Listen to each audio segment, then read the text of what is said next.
Dr. Sawant, welcome to Times Network. Thank you. Last time we met was on January 21st. I interviewed you before the elections. And I said that, your party looks to be on a shaky ground. You came back with a resounding mandate. Many congratulations to you. Thank you. Thank you. But I was confident that time also. मुझे मालूम है, मैंने आपसे उस समय पूछा था doctor Sawant कि सेकंड वो मैंडेट जो आपको मिला था, वो मैंडेट आपके फेस पे नहीं मिला था. ये वाला मैंडेट जो मिला, ये आपने अपने फेस पे लिया और गोवा जैसी स्टेट में, छोटी स्टेट में फर्म मैंडेट लाना, एब्सोल्यूट मेजॉरिटी लाना, अपने फेस पे लाना, आपकी एज में is a big deal. So I must say that, you've actually achieved a mandate on your own for the first time. So congratulations for that also. Modi ji का आशीर्वाद भी था. डॉक्टर साहब, अब हम बात कर लें आपके इस फ्लैगशिप प्रोग्राम की, स्वयंपूर्ण गोवा, जिसके बारे में असल में ये जो प्रोग्राम है वो मोदी जी की एक क्लैरियन कॉल है आत्मनिर्भर भारत की, जिसके बारे में कल अनुराग ठाकुर यहां थे, INB मिनिस्टर, उन्होंने भी चर्चा की. और फिर अनिल अग्रवाल जी यहां पे आए थे, उन्होंने वेदांता के चेयरमैन, उन्होंने भी चर्चा की. डॉक्टर सावंत, दुनिया जो है बहुत सालों से ग्लोबलाइजेशन की तरफ जाती रही है. Globalisation, global village, global. उस समय में आपको लगता कैसे है कि आत्मनिर्भर या स्वयंपूर्ण गोवा को आप कैसे आके लेके जाने वाले? अब ये सोच के बोलिएगा कि 5 साल आपका मैंडेट है, 5 साल आपको सरकार चलानी है, ये टर्म अभी शुरू ही हुई है. माननीय मोदी जी ने जो आत्मनिर्भर भारत जो मिशन स्टार्ट किया ड्यूरिंग द कोविड, सो तब लगा कि it is N vocal for local, it is N make in India, it is N make for the world. वही इंस्पिरेशंस लेके हमने आत्मनिर्भर भारत लोगों तक पहुंचाने के लिए जो मेरी पार्टी की ध्येय है, Antyodaya, to reach the last person in the community, we have started with the Swayampurna Goa, which is in the 2 phase.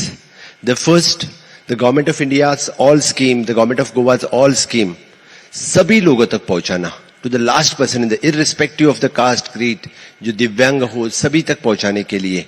आज भी इतने सारे स्कीम थे, वो लोगों तक पहुंच नहीं रहे थे, तो हमने सोचा क्यों न वो पहुंचाए. And the second is in self reliance.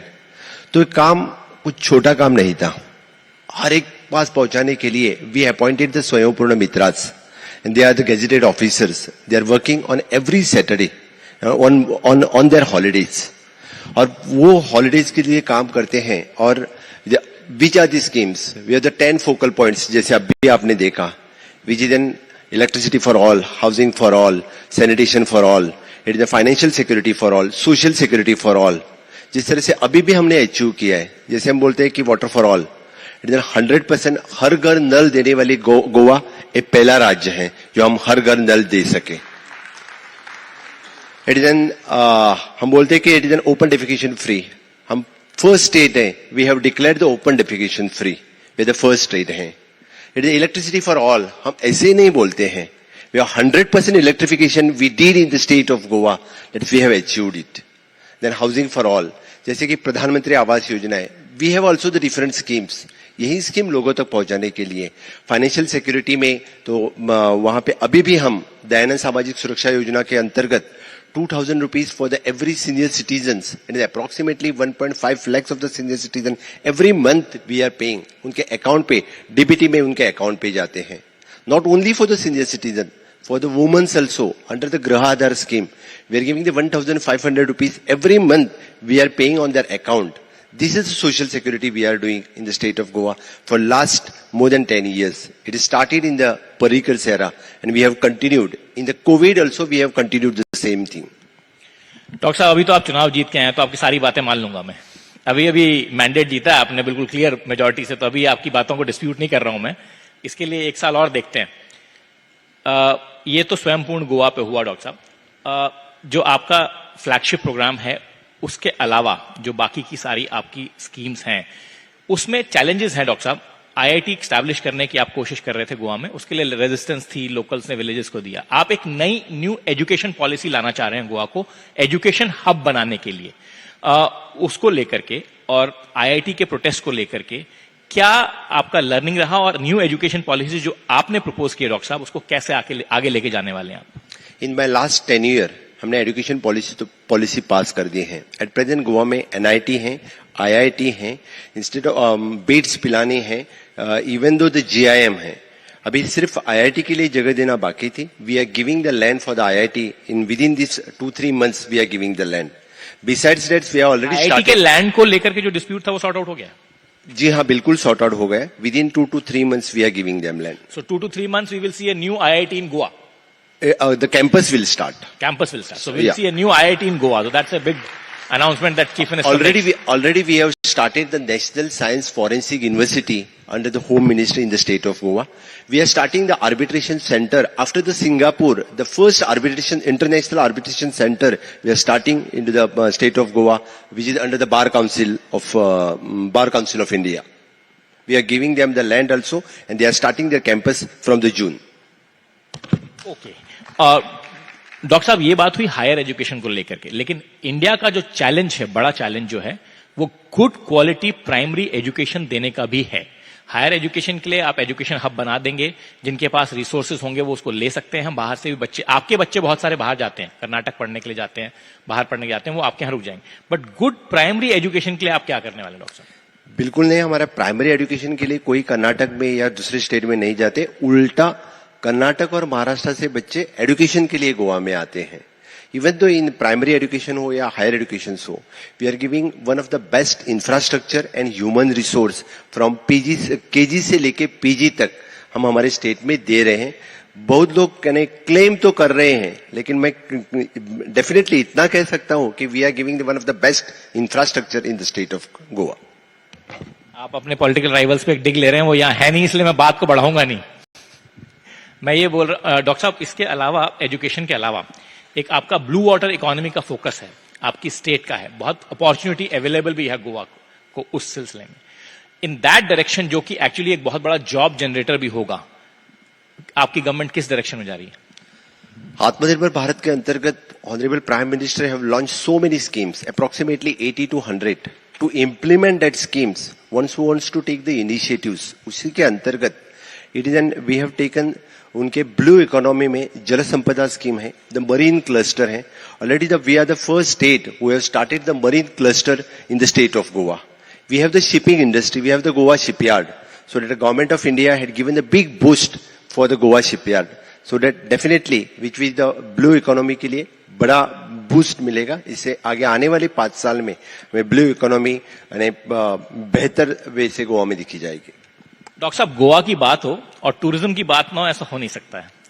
तो टूरिज्म को लेकर के अब आपके स्टेट में ऐसा लगता है कि हम एक इन्फ्लेक्शन पॉइंट पे आ गए हैं, क्योंकि कैपेसिटी की जरूरत है. अब टूरिस्ट की संख्या लगातार बढ़ रही है, हर साल लोग जाने, नंबर ऑफ ट्रिप्स भी लोगों के बढ़ रहे हैं गोवा में. सो इंफ्रास्ट्रक्चर जो आपको चाहिए गोवा में, मैं देखता हूं जब भी मैं आता हूं, जनवरी में भी जब मैं आया था, तो कम से कम जो नेशनल हाईवेज के स्ट्रेच हैं उन पे बहुत काम हो रहा है, उनकी कनेक्टिविटी. बट इंटरनल कनेक्टिविटी जो आपके स्टेट की है, नॉर्थ टू साउथ गोवा, और फिर नॉर्थ गोवा में और साउथ गोवा में इंटरनल इंफ्रास्ट्रक्चर, उसमें काफी काम करने की जरूरत है. After COVID, I will say the Goa will be the safest destination for the tourist. और we are developing the infrastructure in such a way that Goa इस देश की टूरिज्म राजधानी हो. इसीलिए हम इंफ्रास्ट्रक्चर डेवलप कर रहे हैं. Definitely with the help of the government of India in tourism infrastructure में हम ढेर सारे चेंजेस कर रहे हैं. इट इज नॉट, अभी मुझे लगता है कि बीच टूरिज्म के सिवाय adventure tourism, the medical tourism, cultural tourism, spiritual tourism को बढ़ावा देने के लिए we are asking the people to invest on the PPP mode, public private partnership. We have activated our PPP cell. Definitely so many people, those who want to invest in the tourism sector, especially there is a bungee jumping, which is the first bungee jumping in the state of Goa. इसी तरह से जो invest करना चाहते हैं, तो उनको हम डेस्टिनेशन वेडिंग्स गोवा में अभी बहुत बढ़ावा दे रहे हैं. कन्वेंशन सेंटर अभी हम पीपीपी मोड पे कर रहे हैं. इसी तरह से पीपीपी मोड पे बढ़ावा देने के लिए से आगे, क्योंकि international and national high and tourist Goa में अट्रैक्ट करने के लिए we are trying. We have already formulized our new tourism policy in the state of Goa. और न्यू टूरिज्म पॉलिसी की हाईलाइट क्या है? न्यू टूरिज्म पॉलिसी में इन पीपीपी मोड्स पे हम जो लोग इन्वेस्ट करना चाहते हैं उनको with the ease of doing the business with the single window clearance we are giving the preference. Doctor साहब, एक पैंडेमिक का ये इफेक्ट रहा या ओवर द इयर्स टैलेंटेड लोगों के उस डायरेक्शन में मूव करने का इफेक्ट रहा? गोवा जो समहाउ स्टार्टअप कैपिटल भी एक नए सिरे से बैंगलोर के बाद अब गोवा में स्टार्टअप को लेकर के, तमाम तरह की स्टार्टअप को लेकर, in fact some people tell me that the digital design, Goa is somehow becoming the capital of that field in the digital design field. You have a startup policy in Goa. How is it working? Startups के बारे में बहुत बात हुई यहाँ पे, कल अनुराग ठाकुर जी आए तो उन्होंने यूनिकॉर्न की बात करी, तमाम बाकी लोगों ने भी यूनिकॉर्न्स की बात की, स्टार्टअप्स की बात की. आपकी स्टेट के पास एक नेचुरल एडवांटेज है स्टार्टअप्स को लेकर के. स्टार्टअप की डायरेक्शन में क्या काम है? पहले तो गोवा सिर्फ फार्मा इंडस्ट्री के लिए जाना जाता था. The 10% of the pharma industry, actually pharma products which is an based industry in the state of Goa. Now we are promoting, we having the good startup policy, we having the good IT policy, we having the Atal tinkering labs. So many people, those are good human resource which is related to the startup industry at present based in the state of Goa. So that the persistent like company which are working in the state of Goa for last more than 10 years. So which is expanding. So many peoples, they are investing in the state of Goa in the startup industry. And to give the boost, we have already started with the coding and robotic education in the state of Goa from the standard 6th. We are giving the training for the students. So in future, the human resource which is required, we are already started to give for giving the boost to them. Doctor साहब, आपने अच्छी बात की, human resource की बात की. Human resource से एक जॉब जनरेशन और जॉब एम्प्लॉयमेंट क्रिएशन का एक चैलेंज हमेशा से रहता है. गोवा में उतना बड़ा चैलेंज नहीं है, आपके पास पॉपुलेशन छोटी है, बाहर से आके लोग भी बहुत सारे काम करते हैं, बट फिर भी अपस्केलिंग की और बेटर क्वालिटी जॉब्स का एक चैलेंज आपके पास में भी है. 5 साल का अब आपका नया मैंडेट जो है उसमें आपको यूथ की एस्पिरेशंस, क्योंकि आपकी एज के साथ में यूथ और आपके बहुत सारे उस कैटेगरी के लोग आपके साथ जुड़े हुए हैं ऑटोमेटिकली, सो उसको एक फुलफिल करने का बड़ा चैलेंज आपके सामने है. जी, आपकी बात सही है. Actually the human resource create करने के लिए, being the Goa is a small states with 15 lakhs of the populations, aspirant youth which is not actually, जो यूथ IT सेक्टर में काम करना चाहता है, टूरिज्म सेक्टर में काम करना चाहता है, उसको स्किल करने के लिए, अपस्किलिंग करने के लिए, with the help of the skill India mission, with the Pradhanmantri PMKVY 3, PMKVY, now the PMKVY 4 is also coming, Pradhanmantri Kaushalya Yojana. Under that, we are skilling the different youth in our different ITIs and different skilling sectors. Doctor साहब, आपने प्रधानमंत्री जी की बात की 2-3 दफा, तो प्रधानमंत्री जी पे आ जाते हैं. उन्होंने लास्ट 6-8 महीने के समय में गोवा में 2 बड़े एड्रेस किए. क्या मैसेज देना चाह रहे थे? माननीय प्रधानमंत्री ने, actually this is the first time in the history of Goa, honourable prime minister 2 बार 6 महीने में आए. प्रधानमंत्री तो आते ही हैं, लेकिन वर्चुअली एड्रेस करना, यानी मुझे लगता है कोई प्रधानमंत्री 1.5 आवर यानी 100% वैक्सीनेशन होने के बाद कॉन्ग्रेचुलेट करने के लिए, यानी for the health workers, for the जो लोगों ने कॉन्ट्रीब्यूट किया 100% वैक्सीनेशन में, उनको कॉन्ग्रेचुलेट करने के लिए. Besides that's the program, it is Aatmanirbhar Bharat Swayampurna Goa, which he personally like, and he has spend 1.5 hour. He has congratulated for all the Swayambhurna Mitras. He has congratulated for the Panch, Sarpanch, all the farmers also he has congratulated. So this is the first time in the history of Goa, Honorable Prime Minister is speaking directly to the each and every panchayat, directly to the local person in the state of Goa. चुनाव जीतने में मदद की उसने आपकी? So definitely that helps me in winning my elections. Doctor Sawant, Goa जो है, अगर एक तरह से कहें तो माइक्रोकॉज्म है इंडियन सोसाइटी का. माइनॉरिटी पॉपुलेशन और बाकी मेजॉरिटी जिस तरह से सिंक्रेटिक ट्रेडिशंस में रहती है वहां पे, वो अपने आप में एक बड़ा खूबसूरत एग्जाम्पल है. एंड एज आई सेड कि माइक्रोकॉज्म है इंडियन सोसाइटी का, तमाम तरह के फेथ्स एंड रिलीजन्स को एग्जिस्ट. हाल फिलहाल में अभी यहाँ पे जो लेक्चर्स हुए उसमें भी बहुत बात हुई कि जितनी डाइवर्सिटी, अब हमारा टॉपिक भी जो यहाँ का टॉपिक है वो ग्रेट डेमोक्रेटिक डिविडेंड के बारे में है. और डेमोक्रेटिक डिविडेंड में डॉक्टर साहब सबको साथ लेके चलना पड़ता है. Goa is the first state which is following the uniform civil code in the country.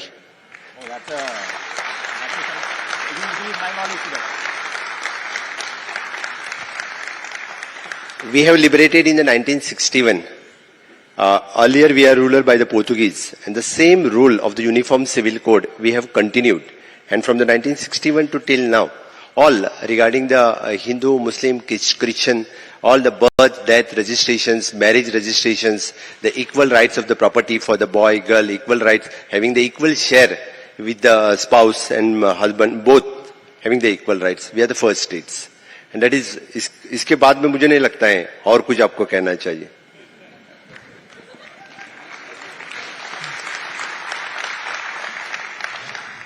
Uniform civil code की जो डिमांड है वो डॉक्टर साहब नेशन वाइड की है, बट उसको we will talk about it some other day. This is not the forum.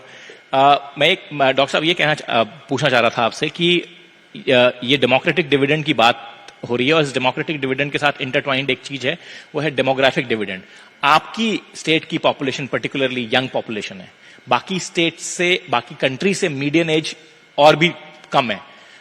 आने वाले टाइम में जॉब जनरेशन, एजुकेशन के चैलेंजेस के साथ साथ बाकी और जो एडवांसमेंट के चैलेंजेस हैं वो भी आपके सामने ज्यादा होंगे. डेफिनेटली, जैसे आप कहते हैं कि comparison with the age group, जैसे कि बाकी स्टेट से भी ज्यादा है. Our people, they are not doing any, they want a skilled job, upgraded job, so that maximum youth जो स्किलिंग करना चाहते हैं, जो उनको, in short we can say the white collar job the youth wants. That is there. So definitely we those different industries in the IT sector हो, tourism industries हो, इसमें हम जो इंडस्ट्रीज आते हैं उसमें हम उनको समा सकते हैं. लेकिन डॉक्टर साहब इंडस्ट्री को समा तो सकते हैं, पर आईआईटी जैसी जगह को लेकर के लैंड एलोकेशन की प्रॉब्लम हुई. गोवा में ये परसिस्टेंट एक इशू रहता है लैंड को लेकर के. तो लैंड की जो आपकी पॉलिसीज हैं या गवर्नमेंट लैंड को इंडस्ट्री के साथ कोलैबोरेट करके डेवलपमेंट, आपने कहा खुद अभी पीपीपी मॉडल के बारे में बात करी, उसको यू थिंक की री एग्जामिनेशन की जरूरत है, या लोगों में, अब आपको इतना बड़ा मैंडेट दिया है तो आप ही के ऊपर इनकम्बेंट है कि कन्विंस करें लोगों को कि फ्यूचर के जॉब्स इन्हीं इंडस्ट्री से जनरेट होंगे, इसलिए इनको लैंड देना भी जरूरी है. आपकी बात सही है. So that we having the separately earmarked area for the electronic manufacturing cities. We are forming the electronic manufacturing clusters, that is separate. We are forming the IT clusters. We have earmarked the area for the IT clusters. Besides that, we are having the other industrial development lands. And for that, we are coming up with the ease of doing the business this time. Surely, many industries people, I'm inviting the people in the state of Goa for the invest in the state, in the IT sector, in the electronic manufacturing sectors, this type of industries. Largely non-polluting industry. Of course. It is true.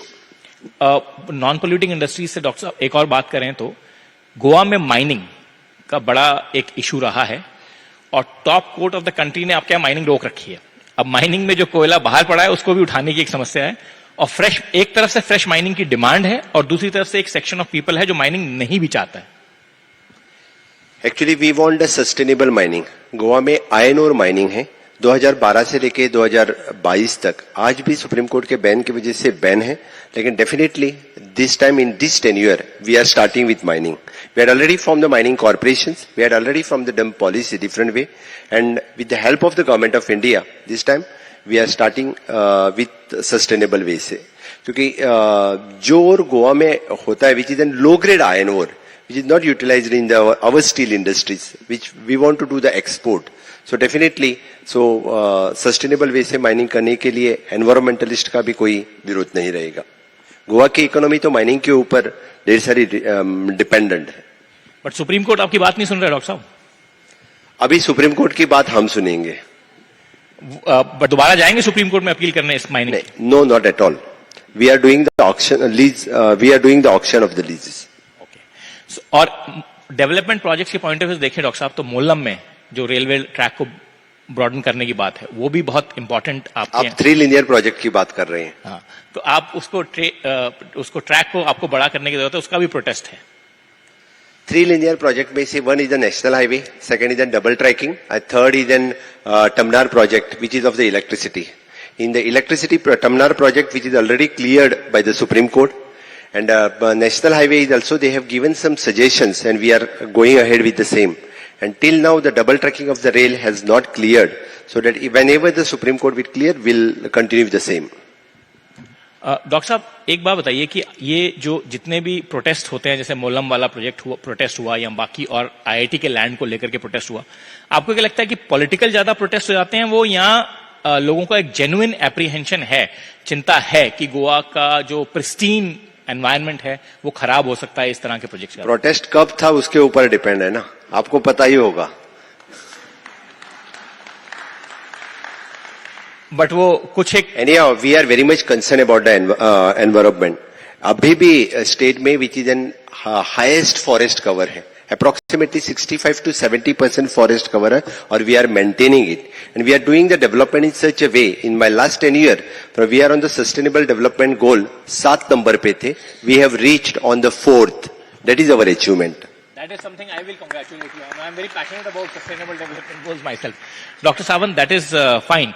But जो protest IIT वगैरह को लेकर के हुए, उसमें आपके कुछ honourable लोग भी इन्वॉल्व थे. तो IIT जैसी लैंड, IIT जैसे प्रोजेक्ट को लेकर के, लैंड को लेकर के जब प्रोटेस्ट होते हैं, तो आपको लगता है कि एक कहीं मिसडायरेक्टेड प्रोटेस्ट टाइप का होता है? क्योंकि IIT एक ऐसा ब्रांड है जिसको हर स्टेट चाहेगी, आपको मिला लेकिन लैंड देने में क्राइसिस हो रहा है. नहीं, डेफिनेटली, इसलिए मैंने कहा कि it will resolve with in the 3 months. Definitely उनको हम लैंड दे रहे हैं. डॉक्टर सावंत, एक और चीज जिसपे आपने काफी काम करा है अपनी पिछली टर्म में और इस टर्म में आपका और फोकस बढ़ा है, वो है कि जो डिलीवरी सर्विसेज हैं, लास्ट मैन डिलीवरी सर्विसेज हैं, उसमें से करप्शन को हटाने का. गोवा में एक परसिस्टेंट प्रॉब्लम पहले थी, लगातार मनोहर पारिकर जी ने भी काम किया उस सिलसिले में, मैं नहीं कह रहा हूं कि उन्होंने काम नहीं किया, बट करप्शन के इश्यूज रहे हैं.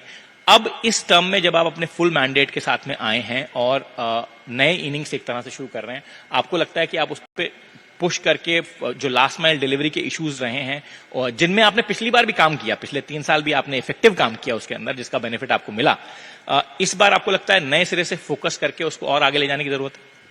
डेफिनेटली कि ट्रांसपेरेंट गवर्नेंस हम लोगों को देंगे, और ऑनलाइन सर्विसेज जो लास्ट टाइम भी उसके ऊपर हमने काम किया था, मैक्सिमम स्कीम्स या maximum services through the online way से लोगों को देने के लिए हमारी सरकार तत्पर रहेगी.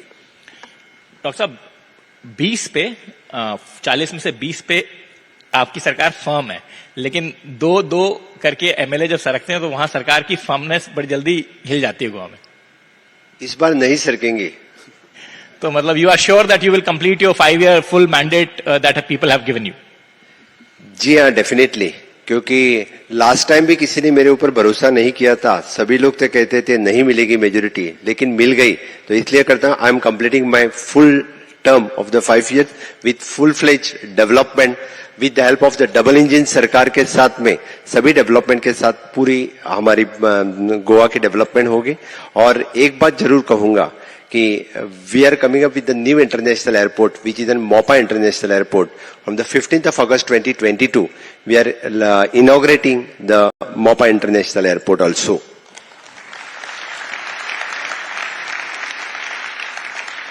डॉक्टर साहब, अच्छा है आप मुझे उस एयरपोर्ट की तरफ ले आए. मैं मॉर्जिम की तरफ आने वाला था, आप उस एयरपोर्ट की तरफ ले आए मुझे. अच्छी है.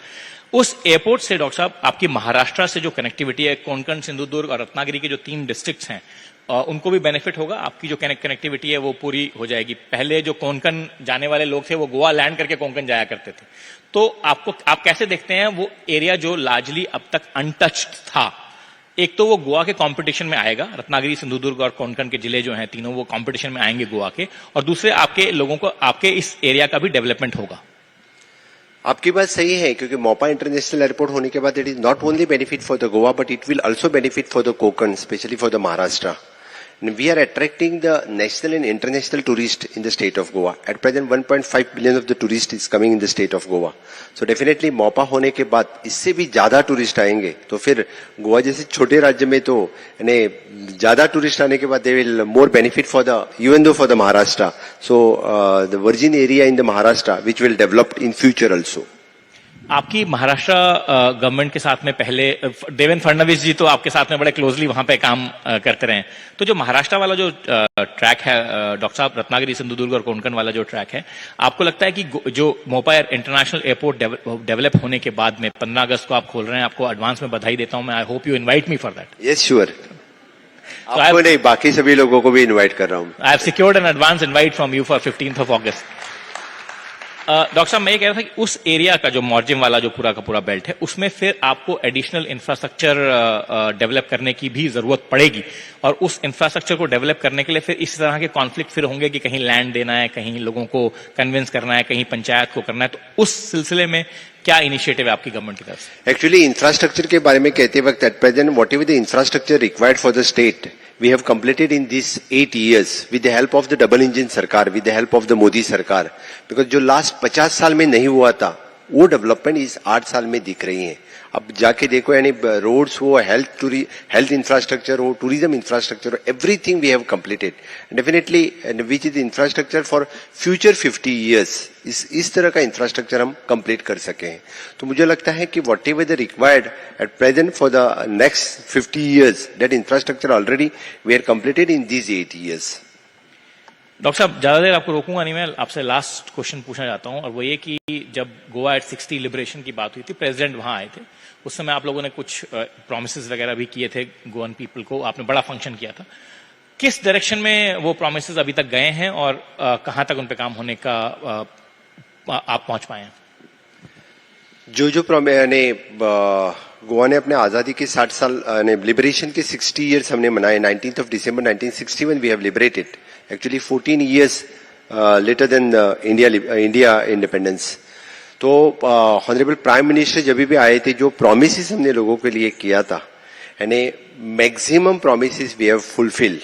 यानी जैसे कि इवन दो मैं super specialty hospital in the Goa medical college से लेके यानी पंचायत के लिए इंफ्रास्ट्रक्चर में टू पे the 50 lakhs rupees for the each and every panchayat, that also we had paid.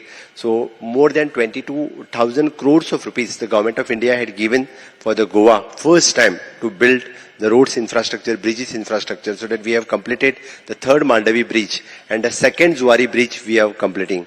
I think मुझे लगता है कि जो जुआरी ब्रिज पे टावर आ रहा है वो देश की शान रहेगी. It is a revolving restaurant on the जुआरी ब्रिज, द ड्रीम ऑफ और नितिन गडकरी जी, जो तो यानी देश में उसके रिवॉल्विंग रेस्टोरेंट में बैठने के लिए लोग वहां आ जाएंगे, ऐसा मुझे लगता है.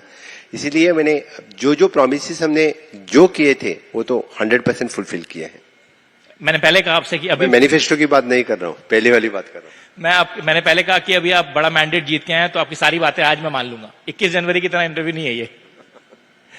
Thank you doctor Sawant. I know you are busy man, you have many tasks back at your state which all of us would love to go the moment we get a chance.